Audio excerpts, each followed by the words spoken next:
La vida de Cora Cábana me atrapó al punto de rendirle esta suerte de homenaje.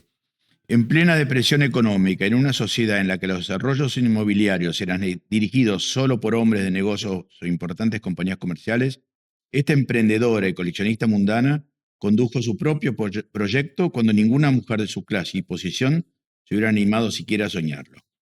Esta supuesta venganza contra una familia que no la encontraba lo suficientemente patricia para integrar su círculo terminó por legarle a la ciudad el edificio más lindo y querido por los porteños, al decir una encuesta realizada en el 2013 por el diario Clarín. Me reconozco orgulloso en este grupo de vecinos que disfruta de contemplar este prisma aterrazado que emerge altivo sobre las copas de las tipas centenarias de la Plaza San Martín. Laberinto argentino. Un personaje central, un invitado y un libro.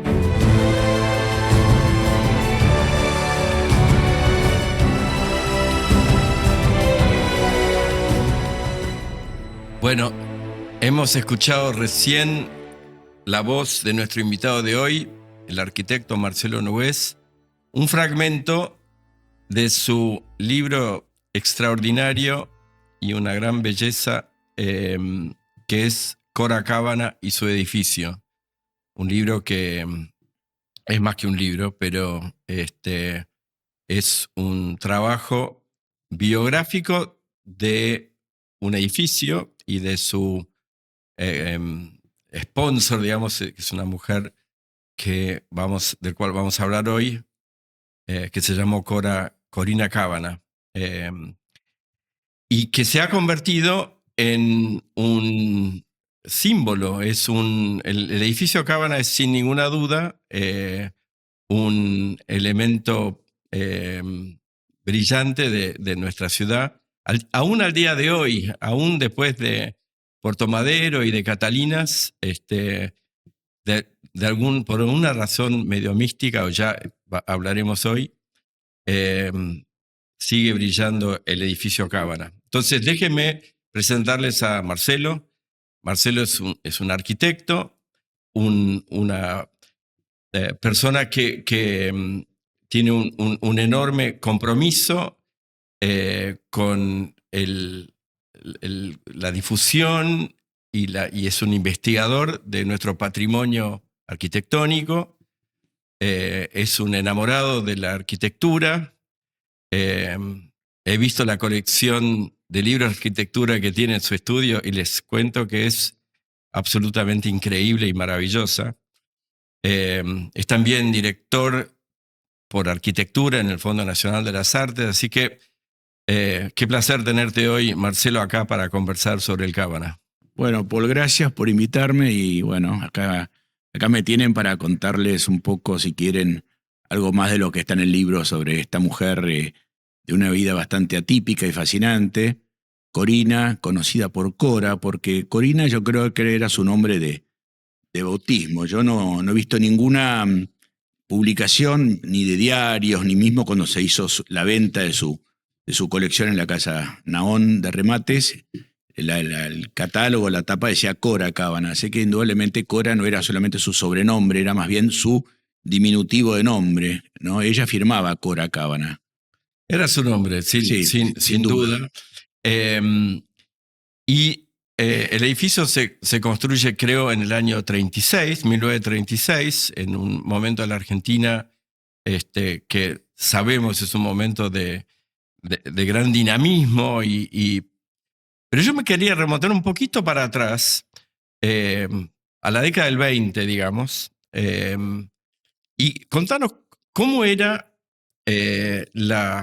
lo que llamaríamos el skyline de la ciudad de Buenos Aires antes del Cábana. Corbusier, el famoso arquitecto francés, hace una visita en el 29. En el 29, que los historiadores de arquitectura conocen muy bien y que fue de alto impacto. Pero, ¿qué es lo que ve Le Corbusier y cómo esto va a cambiar probablemente en la década del 30? Bueno, la década del 20 prácticamente te diría que no la podemos ni citar como skyline o como perfil arquitectónico, que es más correcto hablarlo, ¿no? Es el perfil de la ciudad, el perfil urbano. Era prácticamente un promedio de 4 pisos, 3 pisos. Recién en el año 20 largos aparece el Barolo, aparecen algunas cúpulas que remataban las esquinas en 8 pisos, 9 pisos. Pero digamos, ver la ciudad de Buenos Aires era ver prácticamente una línea horizontal con una especie de cúpulas emergentes que sobresalían, que generaban una especie como de, casi como de jorobas urbanas. Y cuando Le Corbusier llega a la Argentina, invitado por Amigos del Arte en el año 29, noviembre del 29, viene en un transatlántico francés que llamaba Lutetia. Casualmente viene con Josephine Baker a bordo. Y, y él le pareció desesperante ver la ciudad desde el horizonte. Drew La Rochelle, cuando Victorio Campo lo invita a pasear por la Pampa, dijo que le daba vértigo horizontal, porque era tan plano todo, tan inmenso, que no solamente la ciudad era plana, sino que el resto de la Pampa era plana.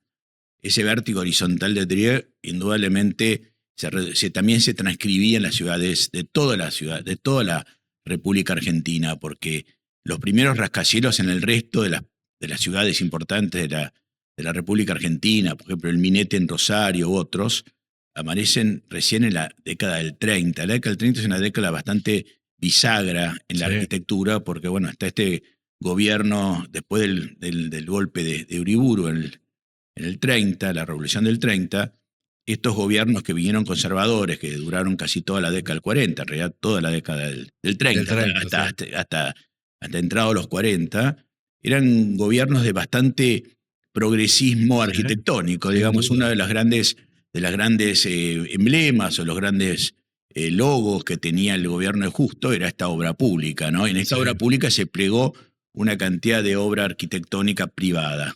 Sí, es así. Hace poco estuvo acá Elisa Pastoriza y Juan Carlos Torres, estuvimos hablando de Mar del Plata. Mar del Plata, es muy bueno su libro. Es muy bueno ese libro y es un buen ejemplo también para entender el dinamismo de esa década que intentamos en ese sentido rescatar en el laberinto. Es una década realmente muy atípica para la Argentina porque es como que fue una enorme, es como si hubiéramos puesto un Alka-Seltzer dentro de un vaso de agua y todo eso pasó en 10 años, ¿no? Esa burbuja duró 10 años. Pero quería preguntarte, ciudades como Chicago, que es la ciudad quizás donde nace el skyscraper y Nueva York, para este mismo momento, fines del 20, digamos de los 20, ya tenía un... Bueno, te voy a corregir, en realidad el rascacielos nace en Chicago bastante antes. ¿Sí? Pero digo, Chicago es donde nace. Claro, el rascacielos nace en Chicago, es real, pero nace culpa del incendio de Chicago. Al destruirse Chicago, que era una ciudad totalmente, se llama Mason, ¿no? Era de muy pesada albañilería. Aparece este primer edificio hecho por el barón Genie que tenía estructura metálica. Eso realmente dispara una nueva arquitectura que, por supuesto, después Nueva York toma la posta o toma es la ciudad más emblemática, si queremos hablar de rascacielos. Por eso el Cábana, que se empieza a proyectar en 1932, es los primeros momentos donde Cora empieza a pensar en esta especie de inversión inmobiliaria en este terreno libre de la Plaza San Martín, que ya muy hábilmente compró a los Tonquis, porque los Tonquis a su vez tenían un proyecto bastante elaborado y bastante ya definido, que era ampliar el Plaza Hotel, y para eso le encargan a Alejandro Bustillo un proyecto que en el libro está en las 3 versiones. Esto hace pensar que ya había una idea de los Tonquis de continuar esta masa del Plaza Hotel hacia la esquina de San Martín, ¿no? Yo creo que estos años 30, Cora, no hay muchos registros de viajes a ella a Estados Unidos, sí había ido bastantes veces, pero ella, la idea de haber enviado a su arquitecto preferido, a su arquitecto jefe o su arquitecto bandera a Nueva York a estudiar este fenómeno de los rascacielos era porque en Buenos Aires no había ningún tipo de referencia, no había nada, no había ningún edificio en altura de propiedad horizontal. Se acababa de inaugurar el Comega, que tenía 22 pisos, el Safico estaba terminándose, En Te la dije, Avenida Corrientes. claro, estaba el Barolo, que el Barolo, por su distancia de la costa, casi 20 cuadras, no era un edificio percibible desde la costa. Yo siempre hablo de esto porque el Cábana, sin quererlo, se convirtió en una especie de faro. Una especie de faro, pero Literalmente. lo que literalmente significa un faro. Cuando el Cábana estaba prendido de noche, cuando los barcos entraban a darse la norte, eran realmente era un mojón, sobresalía absolutamente de la línea horizontal de Buenos Aires. Qué increíble. Antes de meternos de cabeza en Cora y en su proyecto, hay un concepto que vimos también cuando hablamos de Jorge Bunge, otro arquitecto de esa época, que es el concepto del edificio de renta. ¿Qué era el edificio de renta y por qué va a ser importante en el caso del Cábana? Bueno, el edificio de renta era la única manera de poseer una vivienda si no eras dueño de una casa. ¿Puedes explicar eso de vuelta? Lo voy a explicar bien. ¿Por qué? Porque no existía la propiedad horizontal. La ley de propiedad horizontal recién se promulgó en el año 48, 49. Es una ley 13.100 y pico, no me acuerdo de memoria. Antes de esa ley, la única manera de habitar era una casa propia, sea un petit hotel, un palacio o una casa chorizo o lo que fuera, o alquilarle a un señor que edificaba un edificio, de vuelta digo, de lujo, semilujo o lo que se llamaba casas baratas. Esa era una manera de poder pertenecer a una propiedad horizontal o a un consorcio, pero uno no era dueño de esa unidad, alquilaba a un inversor.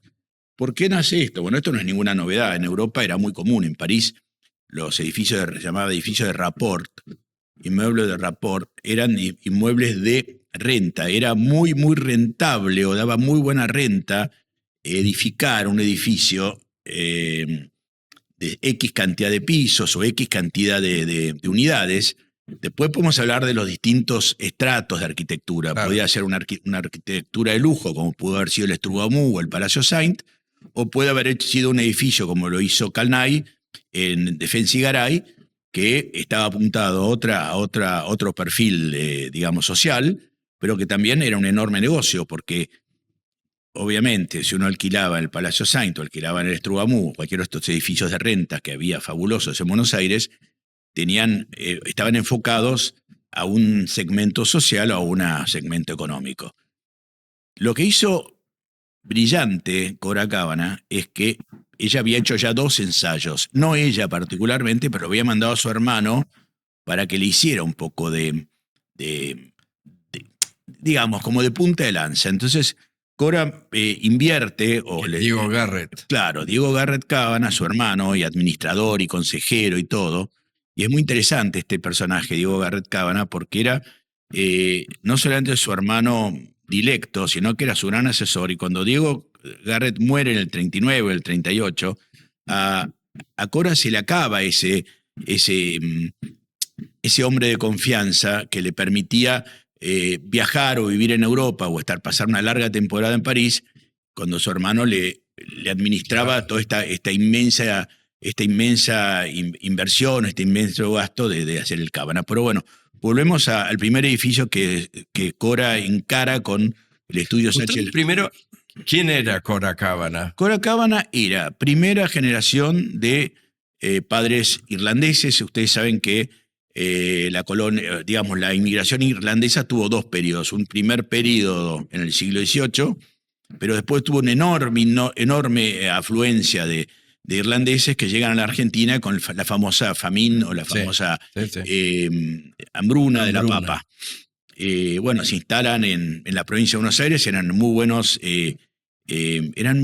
pastores, muy buenos, más que agricultores, eran muy buenos ganaderos de ovejas. Habían mucho de ovejas. Entonces ese negocio en la Argentina, que era muy, muy joven, ellos tenían un know-how muy, muy fuerte y eso los hacía muy, muy, muy requeridos o muy buscados. Bueno, el abuelo de Cora llega a la Argentina con su mujer, irlandeses de pura cepa, y se instalan, como todos los irlandeses, en una especie de colonia, creo que en la zona de Venado Tuerto. Eso no está muy claro. Dicen que es en Venado Tuerto. Obviamente los irlandeses se movían como en manada, Sí, hasta con su pastor, sí, es verdad. eran católicos. Era muy importante la idea de comunidad, la idea de estar todos juntos, aglutinados. Se casaban entre ellos hasta largamente los años 40 del siglo XX. Es muy raro que encontremos un Y siempre irlandés, católicos. siempre católico, siempre dentro de esa colonia irlandesa bastante categorizada, ¿no? Los más ricos, los menos ricos, los más pobres. Y dentro de esa colonia irlandesa había hacendados o estancieros que les había ido mejor que a otros. Y uno de esos hacendados que les había ido mejor que a otros era este señor Ham, que fue el primer marido o esposo que tuvo Cora. Le llevaba 35 años. Bastante más grande. No, muchísimo, casi la edad del padre. Muy Fue un casamiento totalmente arreglado, pero no arreglado, arreglado. Seguramente el señor Cábana tenía las mejores intenciones para su hija. Su hija mayor se casa con un francés que fabricaban pianos, el señor Fortin, que después tuvo una enorme descendencia en la Argentina.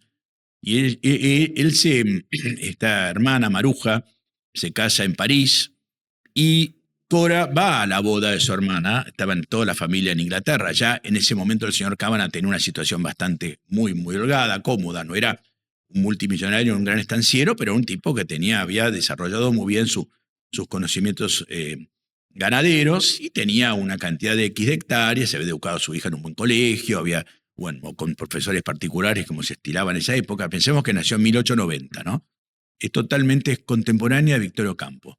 Por eso es muy interesante el libro, ese capítulo. Le dedicás un capítulo. No, yo se lo pedí a mi queridísimo amigo Ernesto Montequín, que es creo la persona que más sabe de Victorio Campo en la Argentina, y él me escribió esta especie de... La tenés al lado tuyo, mirá. Sí, ahí la tengo, con la foto de Greta Stern. Y bueno, volvemos a Cora. Cora se va a Europa al casamiento de su hermana y ahí su padre lo presenta o lo introduce o hace este arreglo de presentarle a su hija Cora a su amigo, ¿no? A su amigo Ham. Guillermo Ham era un hombre muy rico. Realmente era uno de los grandes terratenientes de la Argentina. Digamos, dentro de la colonia irlandesa, los Dugan y los Ham eran los que cortaban el bacalao. Y bueno, Cora se casa con este hombre que le llevaba 30 y largos años. Ella tenía 18, 19 años. Y se quedan en Europa a vivir por largos años. Primero viven en Londres, después finalmente se mudan a París. Ham tenía un aras muy importante en Francia. Era un criador de pura sangre. Y Cora nunca sabremos cuán feliz fue con Ham. Duró 20 años el matrimonio. Bastante. Sí, Ham murió en el 28 y se casó en el 14, sí, 15 años. De una vida bastante malcriada. Dicen las leyendas que Ham era muy amarrete. Muy amarrete. Parece que tenía cortita Cora con los gastos. Y bueno, Cora tenía una vida privilegiada. Vivía en París, vivía en Londres. Este hombre la malcriaba bastante. De repente muere Ham. Ham muere en el grande, claro, Ham muere en el 28 en Francia y le deja una enorme fortuna a Cora, inmensa. Entre ellos el aras, que Cora lo liquida inmediatamente, ¿no? En el libro está esta parte de Ham, está descrita toda la movida parisina, ¿no? Con su el famoso caballo, era un crack en un caballo, es un caballo ganador. Pero ella, vamos a ir, porque yo quiero ir al edificio, pero es interesante, ella al año, prácticamente, corregime, sí, se casa con Mainini. Conoce con Mainini. En el 29. Porque era un médico que estaba... Bueno, no tan médico, era un científico. Era realmente una eminencia. Cora, eso es lo curioso de Cora. Cora en sus 3 matrimonios pasa por todos los perfiles. Se casa con el estanciero mayor, luego se casa con un hombre totalmente místico. Claro, totalmente ajeno a su círculo, no solamente social, sino su círculo de amigos, lo que ella interactuaba. Ella en París interactuaba con toda la gente del mundo del turf, del polo. Tenía un estud famosísimo, muy lindo aparte, en las afueras de París. Recibían mucho, vivía en el Bois de Boulogne. Y se casa con Carlos Mainini, que algunos también, son todas leyendas, como la famosa leyenda de su romance frustrado con Arona Chorena. Dicen que Mainini era el médico que lo atendía a Ham, que era un hombre muy mayor, imagínate, se murió a los 70 años, que era como tener 109 hoy. Y bueno, y ella se casa con Mainini el 29. Pero eso dura muy poco. No dura nada, dura lo que dura un lío. Inclusive consigue la anulación. Claro, pues eso es posterior, porque ella primero se casa con Mainini. Mainini la mueve en un círculo totalmente ajeno a ella. Mainini es un tipo, primero estaba en la embajada argentina el gobierno de Irigoyen, diría, sí, porque sí, estaba con Irigoyen. O sea, el tipo estaba como agregado cultural o de negocios en la embajada de París de Álvaro de Toledo. Ahí, Cora empieza a circular en un mundo de científicos, de investigadores. Mainini era realmente un investigador, era un gran sabio, y no solamente era un gran sabio, sino que inventó algo muy, muy curioso que todavía hasta el día de hoy en el Museo del Louvre se lo recuerda, que era un aparato, como fue el primer aparato para descubrir y hacer rayos X a las pinturas. Okay. ¿No? Y él lo hizo con un socio que tenía un gran amigo argentino. Y ese mundo a Cora, por un lado la tenía bastante, yo creo que sorprendida o deslumbrada, pero por otro lado se aburría, porque ella estaba acostumbrada al mundo de las carreras, Sí. al mundo de ir a los hipódromos, de ponerse un lindo vestido y que le sacaran fotos. Y se encuentra con este señor que creo que era muy solemne, muy sobrio, y bueno, todo lo opuesto a lo que ella había conocido. Y el matrimonio no dura nada, prácticamente no dura nada, porque ya en el libro lo cuento. Ella viene para la Navidad del 30, ella se casa el 29, o sea, en el fin del 30, o sea, para la Navidad de 1930, 31, viene a la Argentina con su madre y en la lista de pasajeros de la Alcántara figura sola. Mainini no llega. Así que ya indudablemente al año y medio esto ya no funcionó. Bueno, en el año 31 ella pide la anulación a la sacra rota, porque ella, por lo visto, el tema de por más que ella era una mujer bastante liberal, el tema de su peso católico, claro, irlandesa, le pesaba un montón y a ella le parecía muy mal, digamos, divorciarse. Entonces a ella le parecía que la mejor manera de desembarazarse de Mainini era pedir una anulación a la sacra rota, que le costó un Perú. Le costó un Perú. Entre las cosas que le costó fue transar con el Congreso Eucarístico, zamparles la cruz arriba del edificio que estaba la estructura de hormigón prácticamente terminada y Cora puso una cruz de cada lado, hacia el río y hacia la Plaza San Martín, para que fuera la cruz más alta del Congreso Eucarístico, ¿no? Un poco para emular la cruz del Monumento de los Españoles. Así que Cora está lleno de matices, o sea, se casa con este señor por segunda vez. Y ella vuelve a Buenos Aires ahora y empieza a pasar más tiempo en Buenos Aires y empieza a noviar o a salir con otro dandy de la época. Claro, ella viene a la Argentina en el año 32, 33 ya más continuamente. No sabemos si vino un poco ya porque está con este proyecto y la necesitan en Buenos Aires porque tenía entrevistas con Gregorio Sánchez y tenía que manejar plata y su hermano le decía tenés que invertir acá. Ella vende una cantidad X de hectáreas en Venado Tuerto y con esa capital y otro que tendría con la venta de la Aras, etcétera, se embarca en este monumental edificio que era realmente, hablábamos de una cantidad de peso fuerte de la Argentina enorme.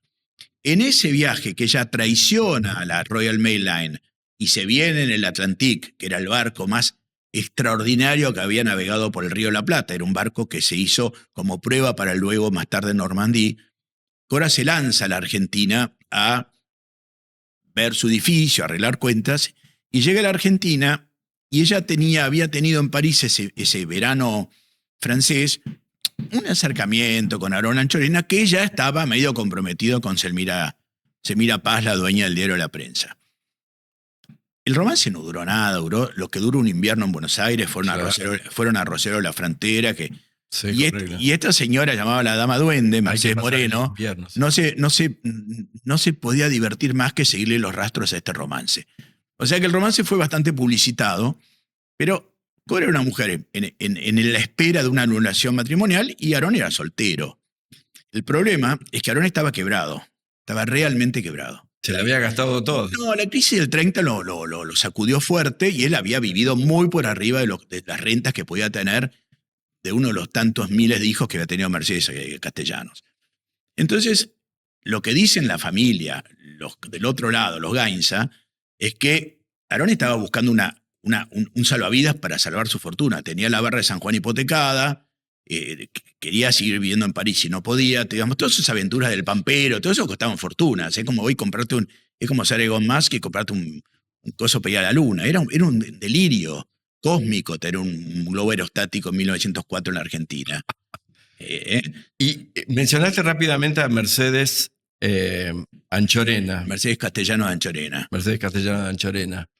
De la iglesia Anchorena. Claro, de la iglesia Santísima. Eh, Una mujer muy piadosa, que se había quedado viuda muy joven, que había educado a sus hijos estrictamente.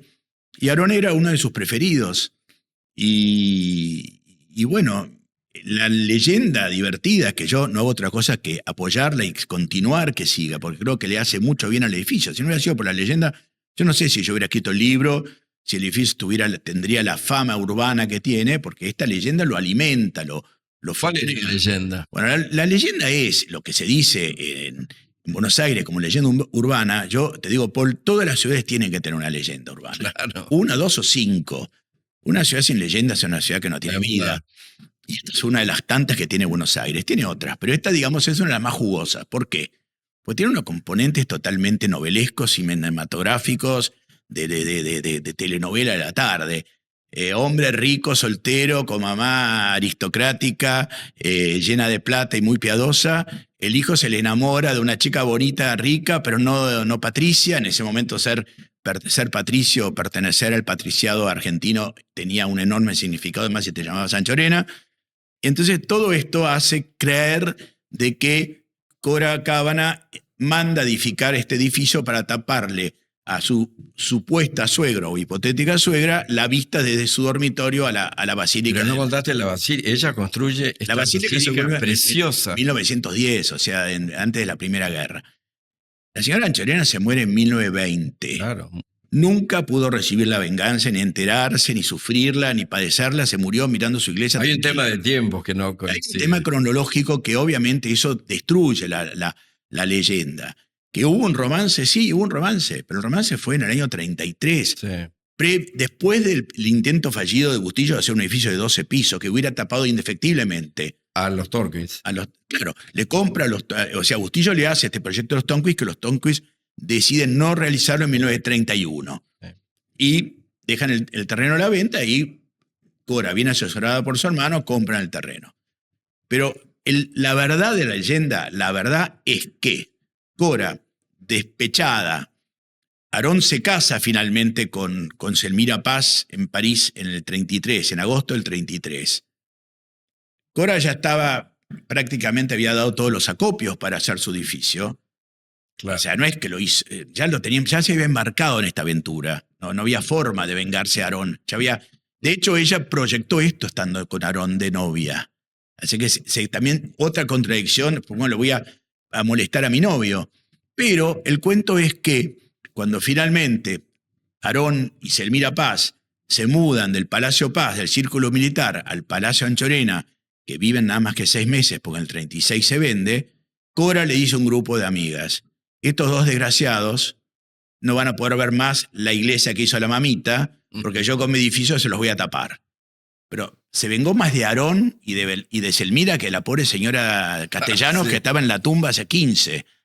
Entonces, pero digamos, es una leyenda. Es una leyenda interesante con miles de matices, que se contradice todo el tiempo. Si vas a la real información que existe, no hay. Pero vamos un poco a la información real y dejemos la leyenda. Y a mí realmente me produce una especie de gran admiración que esta mujer, ese párrafo que leíste en el inicio, lo dice muy bien, en un momento obviamente dominado por hombres. Por hombres y empresas. Y empresas, muy poco después de la crisis del 30, estábamos saliendo de la crisis del 30, ella decide mandar y liquida varios activos, como mencionabas recién, a construir este magnífico edificio, torre, rascacielos, que es un edificio de renta, como hablábamos, y si no me equivoco, vos contás en tu libro, casi al mismo tiempo en que en Nueva York, en la Quinta Avenida, se está levantando Claro. el Rockefeller Center. Sí, es la misma paralelo, digamos.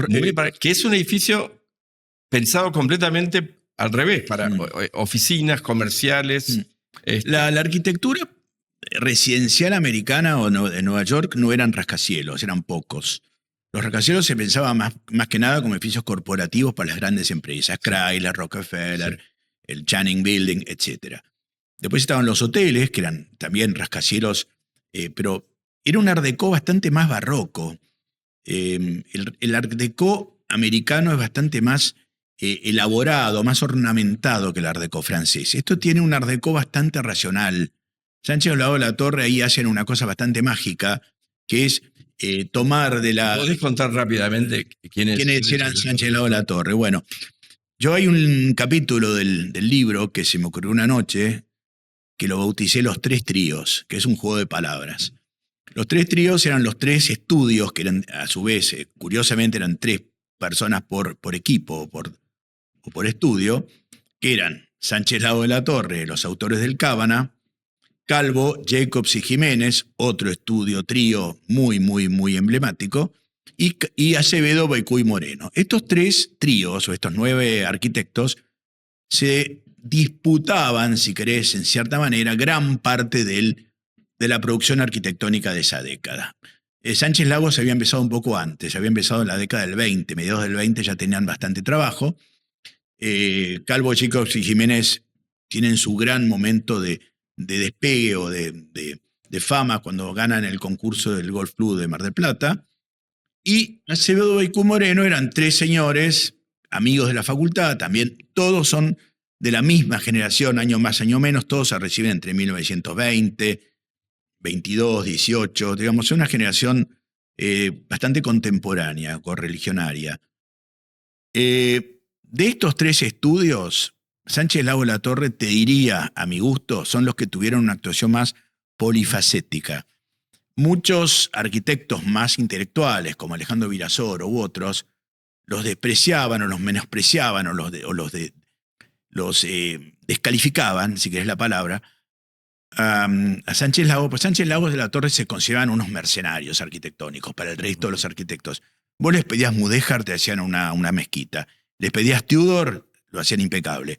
Querías racionalismo, lo sabían hacer. Querías francés, lo lograban. O sea, pasaron por todos los estilos, ni te digo español y bla, bla. Entonces... Cora no duda en contratarlo. Cora tenía ya 2 experiencias anteriores que Sánchez Lagos a través de su hermano, la esquina de Libertad y Córdoba, al lado de la sinagoga, y la esquina de Alvear y Parera. Alvear y Parera es un pequeño cabanita, porque hizo todos los ensayos técnicos, se hicieron en Parera y Alvear. ¿Y qué línea arquitectónica? Porque Buenos Aires todavía, por eso hablamos al principio de ese perfil que vos llamaste perfil urbano, donde dominaba todavía la academia, las artes francesas. Ella elige algo más en un tono racionalista, más art déco. Ahí está su gran contradicción. Ella vivía en el siglo XVIII, le faltaba la peluca. Ella realmente era una mujer del siglo XVIII, coleccionaba siglo XVIII. Yo lo pongo en el libro, que es muy curioso, que Cora Cábana vive en París en 1925. Este año se conmemoran 100 años de la primera exposición de Art Deco en París, la exposición famosa de 1925. O sea, Cora estaba viviendo en París, de haber visitado la exposición, de haber caminado, seguro. Y no se compró ni un cenicero moderno. O sea que indudablemente Cora no dialogaba, no comulgaba mucho con el modernismo. Yo creo que esto fue realmente una gran visión económica de Cora. Cora se dio cuenta que hacer un edificio blanco, sin ornamentos, sin molduras, sin yeseros, sin frentistas, le iba a costar la mitad que hacer un edificio académico como costaba el Estrubamú, donde estaba frentistas, mármoles, bla, bla. Esto era... Que es la elegancia. Claro, esto fue encontrar una elegancia moderna, pero con un enorme despojamiento estilístico, y toda la guita estaba puesta en los interiores, en el hall de entrada y en los departamentos. Bueno, ibas a traer una maqueta, pero no llegaste a traer. No, era imposible. ¿Nos podés contar un poco los principales rasgos del edificio, la forma que tiene? Hay algo de la proa de un barco. Es una cosa...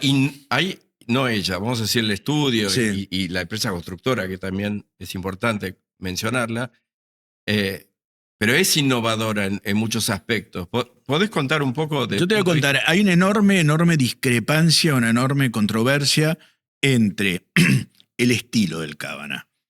El estilo del Cábana, si lo vamos a analizar entre arquitectos o lo vamos a desmenuzar como desmenuzábamos el langostino en el colegio, es un edificio racionalista. Art Deco tiene todos los gestos Art Deco que tenían cualquier edificio de la época, porque todos los edificios de la época, antes los más clásicos, los baños se hacían en Art Deco. O sea, nadie se hacía un baño de patitas de bronce doradas, el estilo Luis XV.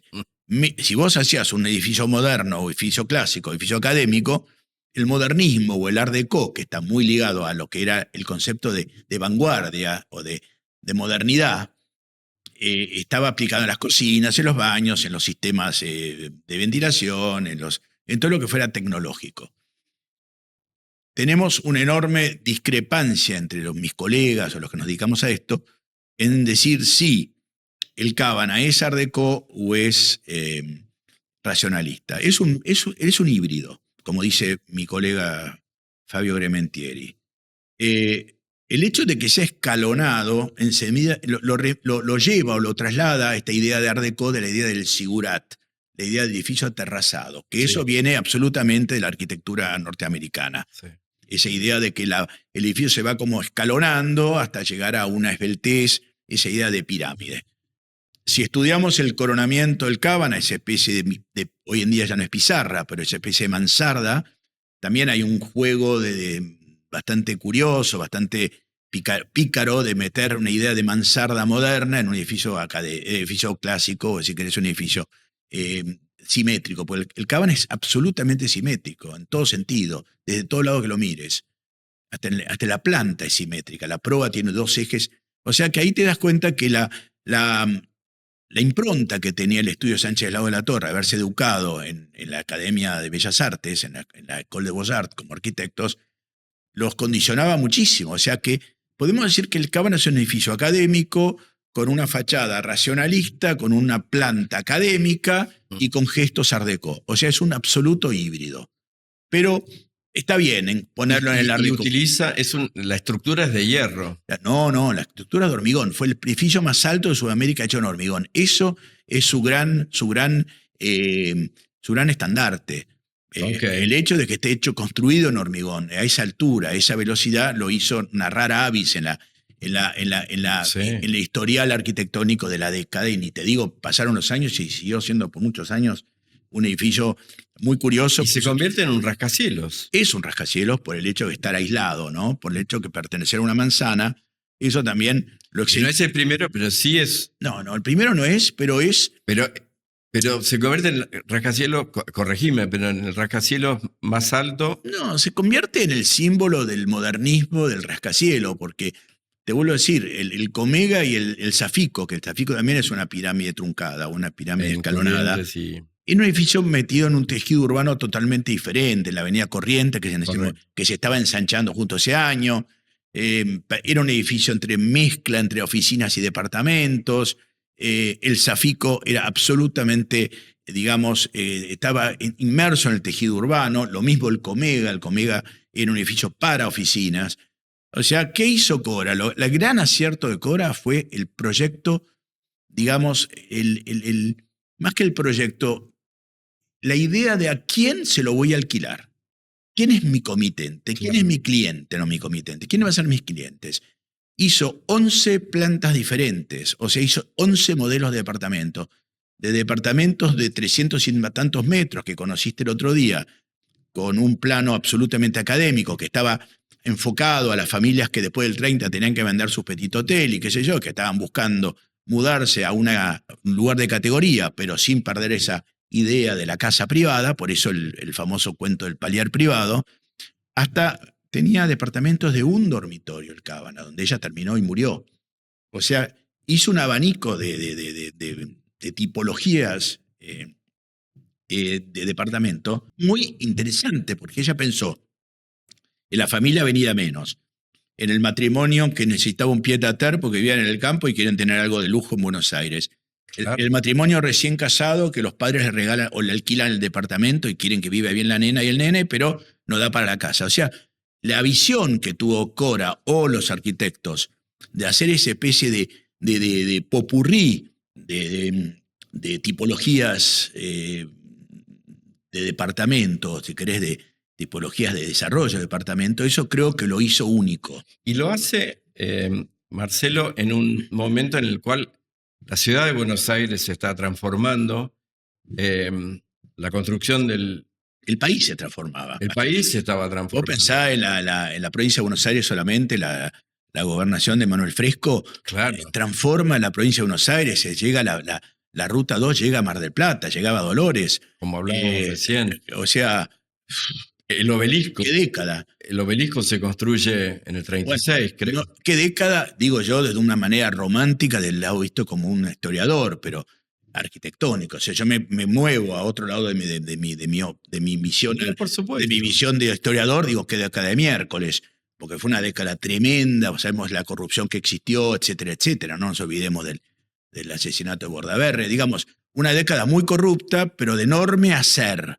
Sí. Entonces es una década bastante controvertida entre los historiadores, porque si lo miro desde el lado de vista del desarrollo edilicio o de desarrollo, si querés, No, increíble. Yo lo que trato de destacar es en un entorno de grandes emprendimientos como es el Comega, el Safico, el Cine Gran Rex, Sí. con ese frente, sí, el ópera. el Palacio, yo lo llamo el Palacio, la sede del Automóvil Club Sí. en la Avenida Todo Libertador. posterior, ahí ya te vas al 40. Sí, pero Mm. poquito. Sí, sí. Hasta el gobierno peronista esa arquitectura continuó, digamos. Acá es como que la guerra no nos tocó, digamos. Lo que se detuvo en Europa en el 39, en septiembre del 39, pues se detuvo la Claro. producción arquitectónica. Acá tuvo un coletazo. Coletazo más. hasta- Pero quiero decir, aún en ese contexto de tanto emprendimiento y fuera de serie, brilla el Cábana. Cábana. Y les digo a los que nos escuchan que no es un libro, no es un pocketbook, es un libro grande. Tiene 500 pero páginas. Pesa 3 kilos. Es tremendo porque está la cantidad me gustaría que al final nos cuentes un poco del trabajo de investigación. Pero es una maravilla realmente el trabajo que hiciste de recopilar no solamente las plantas, sino los interiores, las decoradoras, ese piso que ahora sé que está en venta, que tiene la terraza en el piso 14, que lo hace único y al día de hoy. Pero para ir cerrando la historia de Cábana, de Cora, ella se vuelve a casar, ¿no? Por tercera vez. Por tercera vez. Se casa, ella como que le faltaba el aristócrata, no lo había podido lograr con Aarón, y se casa con Casares, con Gustavo Casares, era el dueño de La Martona, un solterón. Un dandy. Un dandy, no, era un tipo que era abiertamente gay para la época, digamos, un tipo que tenía su pareja estable, un señor muy conocido, y yo no sé cómo fue el arreglo entre Cora y Gustavo Casares. Cora ya era una mujer se casa en el 39, era una mujer de 49 años, una mujer grande, digamos, para la época, ¿no? Sí. Esto es muy importante. Hay un capítulo en el libro que lo llamo Cora una celebridad. Cora se convierte en una celebridad, lo que hoy llamaríamos qué sé yo, no tiene una celebridad, una celebrity, era como una Un referente social. Claro, referente social y referente estética.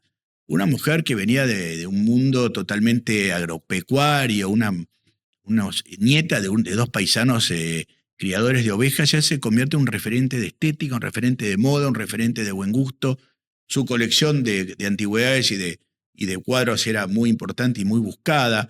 Entonces, digamos, Cora realmente es un personaje que da para mucho más que un libro, porque es una mujer que no dejó un libro, no dejó una carta, no dejó un escrito, no dejó un reportaje. Pasó por la vida bastante anónimamente, salvo estos 3 matrimonios Sí. que tuvo, pero no es una mujer que te diría que no sé, que escribía poesía en un taller y dejaba poesías o pintaba en sus ratos libres. Nada, no se le conoce una actividad, tampoco fue una filántropa, tampoco integró ninguna de las comisiones de las señoras paquetísimas de las sociedades de beneficencia. O sea, Una mujer que amén de haber hecho su edificio y haber tenido 6 o 7 años de una celebridad, si querés, bastante notoria cuando hizo este palacio en Martínez Sí. y que se dedicó por 5, 6 o 7 años a dar unos bailes fastuosos, después entra en el olvido más absoluto y se muere con un aviso en La Nación. Oh. Uno solo que está al final del libro. El final de mi libro es una página negra con la necrológica de ella. Decime, hay digamos, la llegada de digamos, la ley de propiedad horizontal Sí. a fines de los 40, algunas restricciones al tema de alquileres y demás. No, pues eso fue anterior, es muy Pero importante. contanos cómo le cambia a ella. Bueno, ella hasta el año el 42, modelo de 43 negocio, levantaba la plata con una Caterpillar. Era impresionante. Entonces, imagínate, tenía 105 departamentos alquilados con lista de espera entre 1936, que el edificio se inaugura ya con lista de espera, hasta el año 42, 43, que no es la ley de alquileres. Ahí viene la los alquileres congelados. Cora empieza a no solamente no a percibir ganancias, sino a mantenerse bastante estable y en un momento empieza a poner plata. Porque, digamos, lo que costaba mantener el edificio, como a ella le gustaba, con 7 porteros, el aire acondicionado prendido 24 horas y bla, bla, eso, los alquileres congelados no le permitían ni cubrir esos gastos. Ahí decide vender Martínez, liquida Martínez en el 45. Martínez, para los que no se escuchan, Martínez es la Villa Martínez, era su casa en la barranca de Martínez. Sobre las barrancas, sí. Y bueno, pasa 3 o 4 años realmente muy, muy, muy duros hasta que se promueve la ley de alquiler, la ley de propiedad horizontal, que también era una trampa porque la ley de propiedad horizontal permitía a los inquilinos ser prioritarios a comprar y los precios eran realmente precios viles. Y ella empieza poco a poco a vender sus unidades para vivir, porque ya no le quedaba nada, no le quedaba campo y su único bien era su colección de arte y este edificio que le estaba dando más dolores de cabeza que alegrías. O sea, si me preguntás cuánto le duró la luna de miel con este maravilloso negocio inmobiliario, le duró 6 años. 7, 8, ponele con optimismo. Y después fue un dolor de cabeza para ella. Se tuvo que reducir, del 14 se va a Martínez lo liquida, lo vende bastante bien, lo compra un matrimonio israelita que habían escapado de la guerra, que a su vez se lo alquilan a la Embajada de Francia.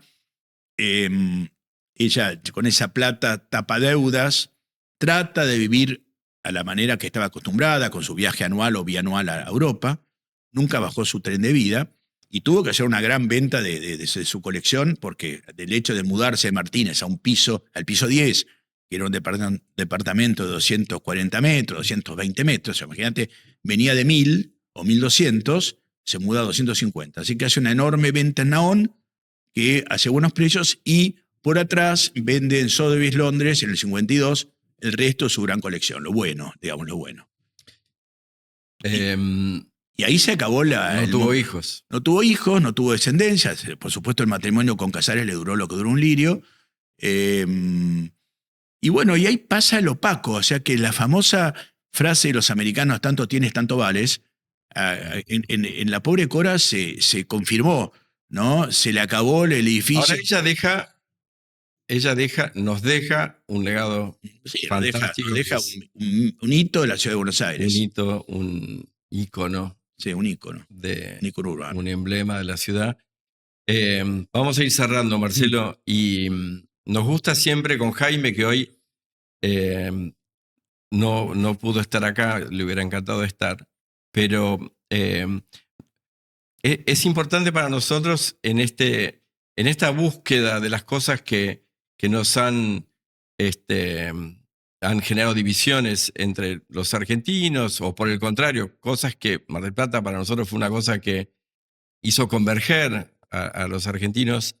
¿Qué podemos decir del legado de esta época, de este edificio en particular, para los que hoy nos toca recordar a Cora Cábana?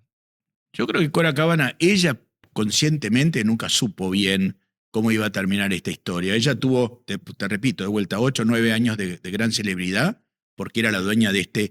Después el edificio envejeció, como todo en la ciudad, hubo cosas más modernas, los tiempos cambiaron, empezó las torres de vidrio y el Cábana parecía obsoleto, nadie quería vivir en el Cábana, el aire acondicionado se rompió en el 64 y nunca más se reparó y empezamos a tener agujeros en la pared con los equipos de pared, de aire, etcétera, etcétera. Así que yo te diría que la pobre Cora está ahora revalorizada y ha tomado un rol como una descubridora de este modernismo, una mecenas del modernismo. Sin ella, Pablo ha podido disfrutar ni 5 minutos. No creo que haya podido tener nada de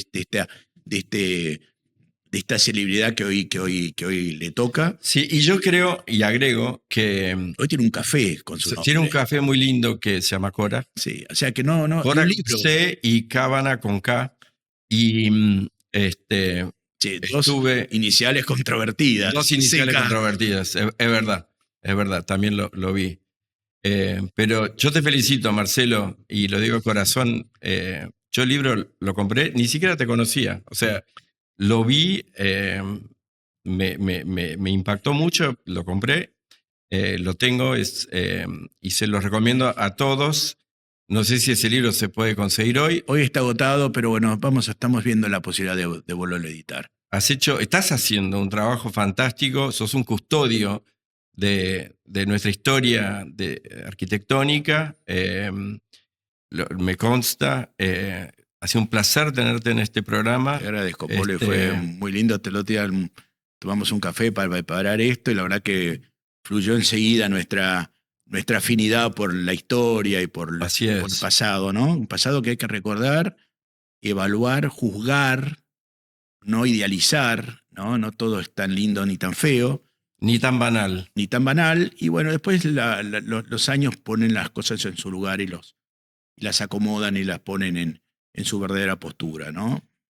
Así que esta vez nos tocó hacer la biografía de un edificio, el Faro, como lo llamaste vos, pero forma parte de eso que nos hace porteños y argentinos. Claro, así que, hoy, pobrecito, bastante más escondido de lo que fue, ¿no? Porque imagínate que hoy ya no emerge altivo como tú. Él tiene su lugar. Absolutamente donde lo mires. Si vos lo mirás desde el bajo, desde Leandro Lem, ya no tiene esa presencia que tuvo en los años 20, en los años 30 y 40, donde estaba solo. Y lo curioso, por ejemplo, que Cora, para terminar, orientó todo lo que era la recepción de su departamento mirando el río, cosa que era una contradicción.